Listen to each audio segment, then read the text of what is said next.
अगर मैं आपसे पूछूं कि आज़ाद भारत का पहला सपना किसने देखा था, तो ज़्यादातर लोग नाम लेंगे महात्मा गांधी का। Was a visit to Lord and Lady Mountbatten. Here the Mahatma began the drive that was to lead to self-government for his country after support came from Britain's official representatives. लेकिन इस सपने को आकार दिया पंडित जवाहरलाल नेहरू ने। Dominated for centuries by the powerful nations of the West. It was the voice of Jawaharlal Nehru, Prime Minister of the new state of India, speaking out. उन्होंने हमें लोकतंत्र दिया, democracy, science and modern thinking की सोच दी उन्होंने। लेकिन आज उन्हें उनके कई फैसलों की वजह से, जैसे कि कश्मीर मुद्दा हो गया, चीन मुद्दा हो गया और लाइसेंसी राज जो उनके फैसले थे, उसकी वजह से आज उन्हें कई लोग दोषी मानते हैं। तो आइए आज हम शांत दिमाग से समझते हैं कि नेहरू जी का युग कैसा था। नेहरू जी का जन्म 1889 में इलाहाबाद, आज के प्रयागराज में एक अमीर घर में हुआ था। वो कोई गरीब घर से पैदा नहीं हुए थे। उनकी पढ़ाई इंग्लैंड में हुई और जब वे भारत लौटे तो उन्होंने जो देश की हालत देखी, उस वजह से उनके जीवन की दिशा ही बदल गई और वे महात्मा गांधी के साथ जुड़ गए और आज़ादी के संग्रामों में कूद पड़े। Trouble was inevitable in the Punjab, where the dividing line left a large minority on each side.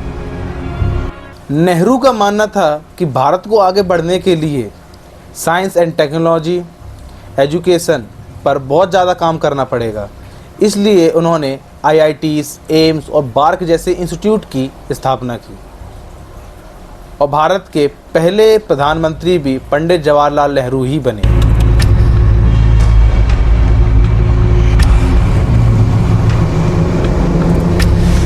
आज जब हम धर्मनिरपेक्षता या सेकुलरिज्म की बात करते हैं तो इसकी शुरुआत भी पंडित नेहरू ने ही की थी।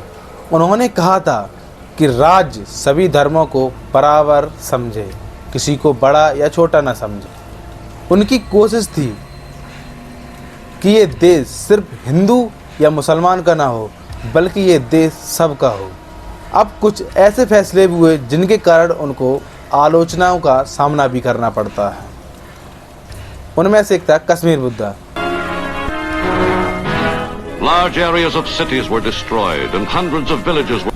नेहरू ने कश्मीर का मुद्दा संयुक्त राष्ट्र में ले जाकर गलती की, ऐसा कई लोग मानते हैं। पंडित नेहरू की चीन नीति, उन्होंने हिंदी चीनी भाई भाई का नारा लगाया और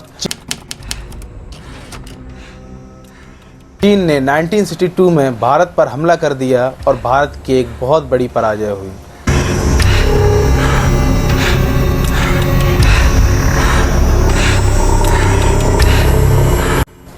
पंडित नेहरू का झुकाव समाजवाद की तरफ था। इस वजह से उन्होंने भारत की अर्थव्यवस्था पर सरकार का नियंत्रण ज़्यादा रखा, जिससे आगे चलकर लाइसेंसी राज और भ्रष्टाचार बढ़ा। लेकिन इन सब के बीच हमें एक बात याद रखनी चाहिए कि जिन हालात में भारत आज़ाद हुआ था, तब हर चीज़ बिखरी हुई थी। नेहरू ने उस भारत को एक नई दिशा दी। उनकी सोच से ही आज हम दुनिया की सबसे बड़ी लोकतांत्रिक व्यवस्था बने हुए हैं। जब अंग्रेज भारत को छोड़कर गए थे तो 400 करोड़ का रूरल डेप्ट छोड़कर गए थे भारत पर। नेहरू पर बहस हो सकती है, आलोचना हो सकती है, लेकिन वे इतिहास का एक अहम हिस्सा हैं जिन्हें समझना जरूरी है।